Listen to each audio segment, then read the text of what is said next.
मान्यवर, हमारे पास, मैं आज चिदम्बरम साहब को कहना चाहता हूं, मैं आज चिदम्बरम साहब को आपके माध्यम से कहना चाहता हूं, हमारे पास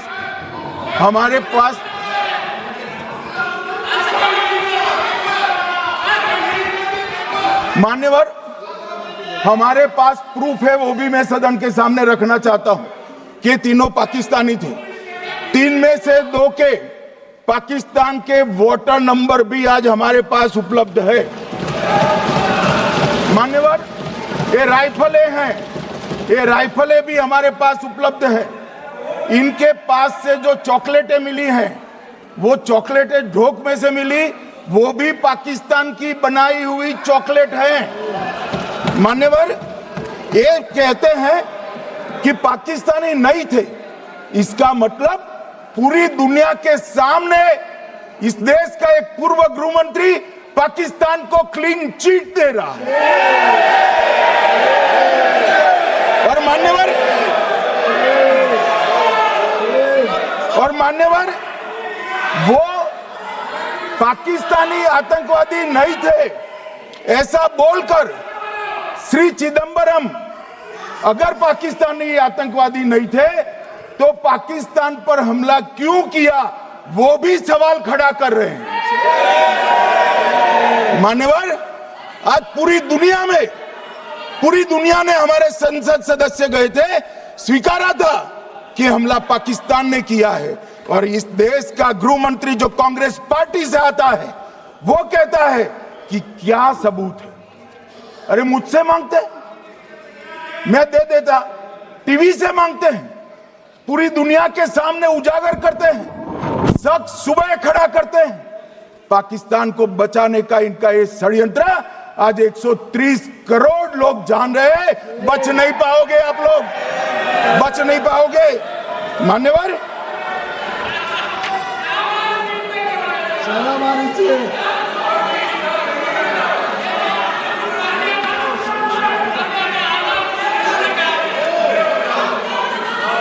मान्यवर,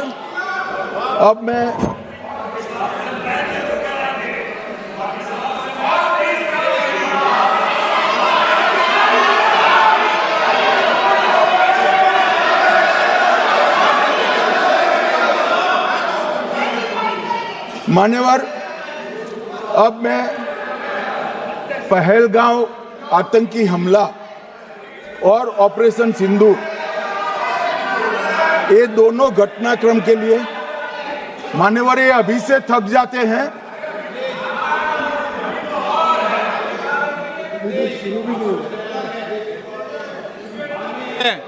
प्लीज बैठिए।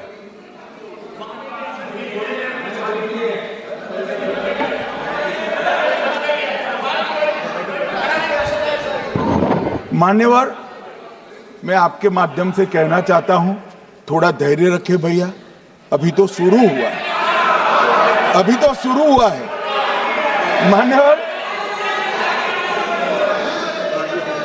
मैं पहलगांव आतंकी हमला और ऑपरेशन सिंदूर के बारे में पूरा घटनाक्रम बताना चाहता हूं। कल ढेर सारे सवाल उठाए।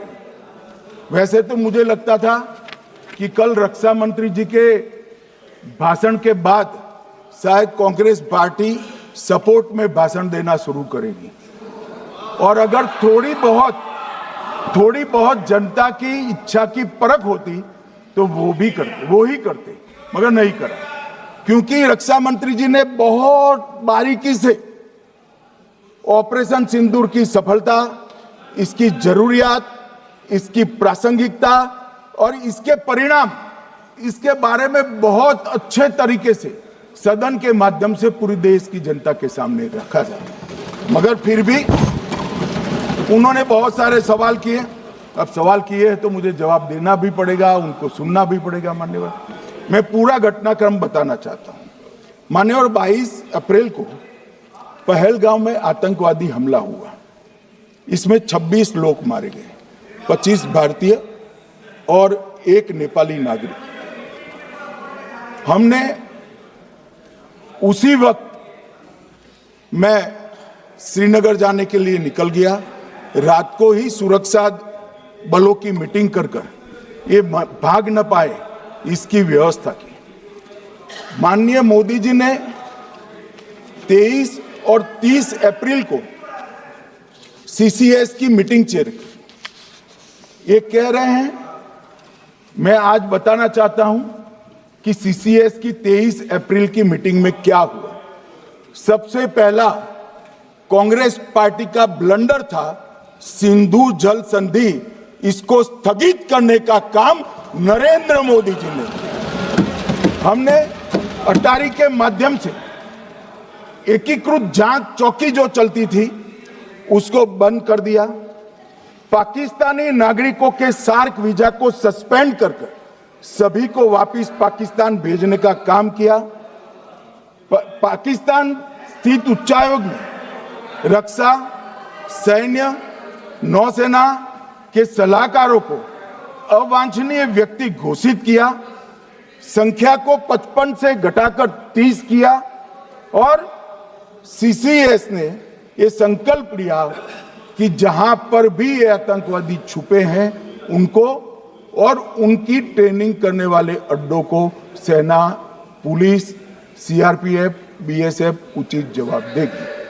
मान्यवर, जिस तारीख को ये हुआ उसी दिन ये निर्णय हो चुका।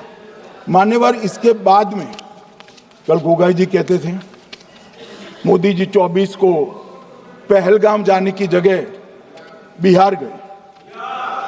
सुनो यार, मान्यवर, मोदी जी जब ये पहलगाम घटना हुई यहां नहीं थे, विदेश में थे।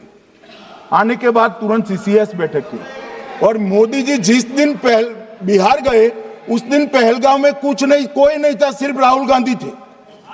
सारे लोग चले गए थे, सारे लोग वहां से अपने अपने ठिकाने पर चले गए थे।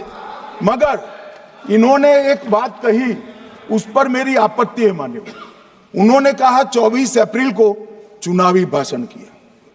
मान्यवर, देश का नेतृत्व करने वाले देश के प्रधानमंत्री की फर्ज होती है कि देश की संप्रभुता पर, देश के नागरिकों पर अगर ऐसा जघन्य हमला होता है तो जनता की भावनाओं के अनुरूप जवाब देना चाहिए। मान्यवर, मैं आज आपकी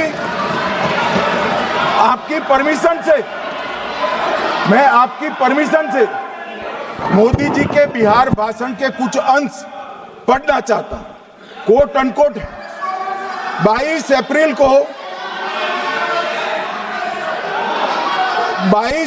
को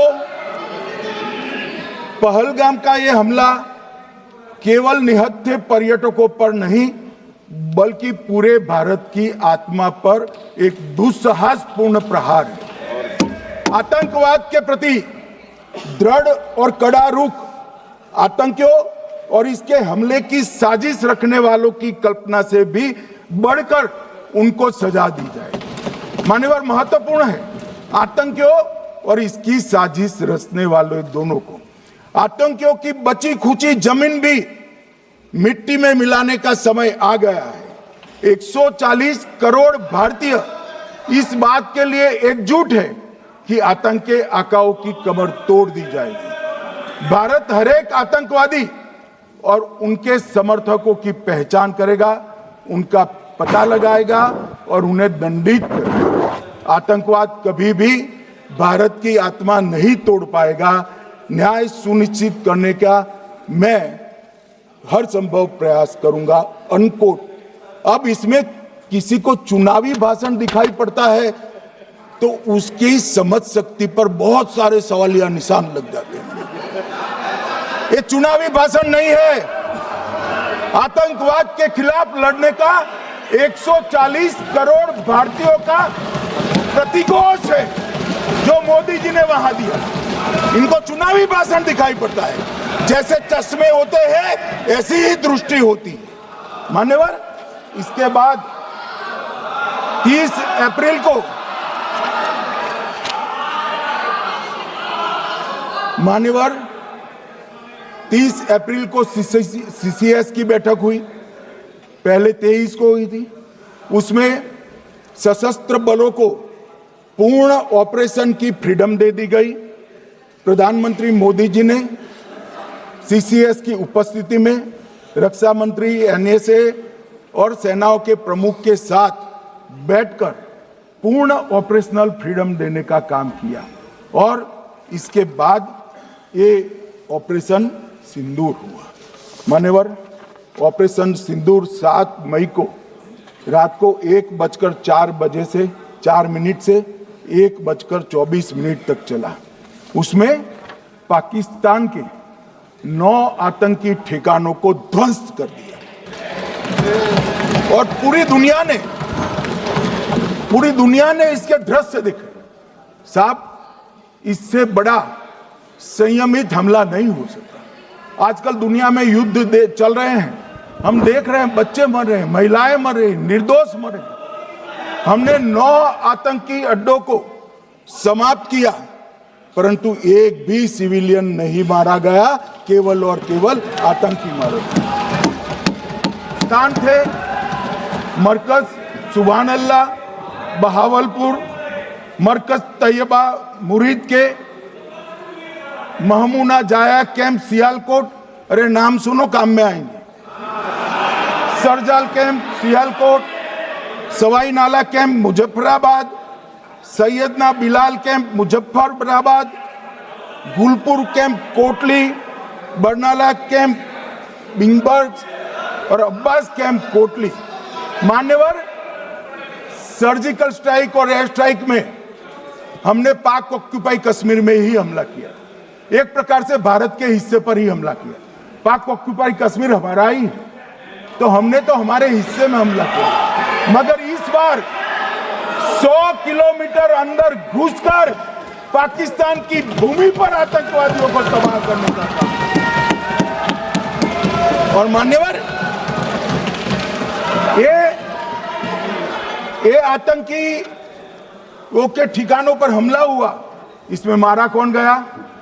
हाफिज मोहम्मद जमील जैसे मोहम्मद के प्रमुख मौलाना मसूद अजहर के बहनोई, मुदस्सर खादियान मरकज तैयबा मुरीद का प्रमुख, याकूब मलिक जेएम पदाधिकारी, मोहम्मद हमसा जमील जेएम ऑपरेटिव, मोहम्मद यूसुफ अजहर गंभीर रूप से घायल था, फिर मारा गया। जैसे मोहम्मद का आमिर मोहम्मद हसन खान गंभीर रूप से घायल था, फिर मारा गया। जेएम ऑपरेटिव मोहम्मद हसन गंभीर रूप से घायल हुआ। अब्दुल मलिक, खालिद अबू अक्स और नोएम मलिक, इनका कोई पता ठिकाना नहीं। और मान्यवर, ये पूछते थे मुझे कल कि पहलगांव के दोषी कहां गए, वो पहलगांव के दोषी कहां गए? ये जो मैंने, अरे सुनो ना यार, ये जो 10 मैंने नाम पढ़े हैं, इसमें से 8 ये चिदंबरम एंड कंपनी के समय में आतंकवादी घटना घटाने वाले लोगों को नरेंद्र मोदी जी ने ये हमें पूछते हैं कहां गए? अरे भाई, आपके समय में जो छुप गए थे उनको चुन चुन कर हमारी सेना ने समाप्त कर दिया है। और ये 10 नहीं,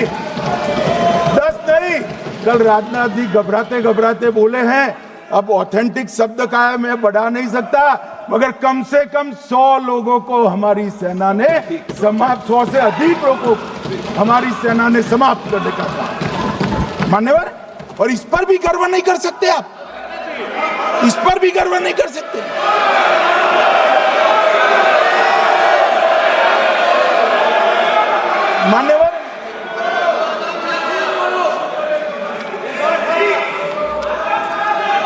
मान्यवर, 7 मई को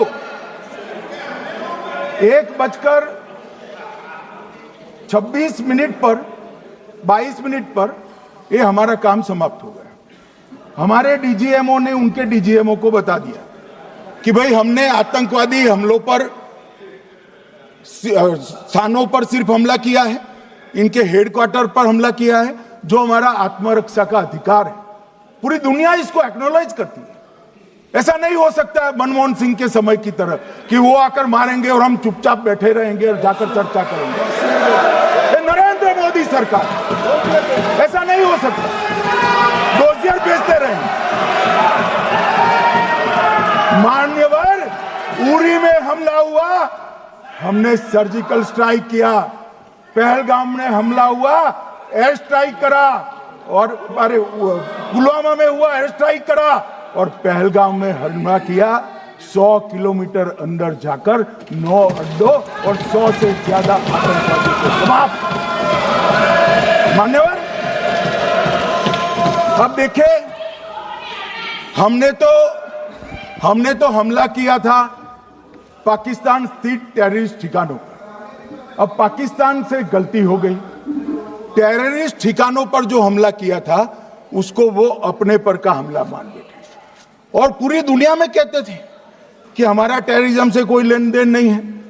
ये तो अब ऐसे ही ग्रुप करते, हम तो विक्टिम है, जो मनमोहन सिंह ने सर्टिफाइड भी कर दिया था कि ये भी विक्टिम है।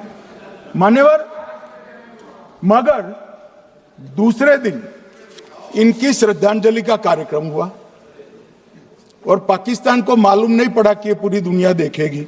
सेना के आला अफसर उनके नमाजे जनाजा में उपस्थित हुए, उनके जनाजे को कंधा दिया और ये सारे आतंकवादियों के जनाजे के जुलूस के अंदर पाकिस्तानी सेना, इनके अफसर, आईएसआई के अफसर, वहां की पुलिस के अफसर अश्रुभीनी आंख के साथ जुड़े थे।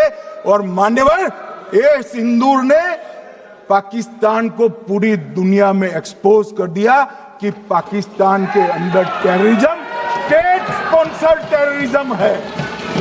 ये पूरी तरह से मान्यवर, पूरी तरह से एक्सपोज हो गया।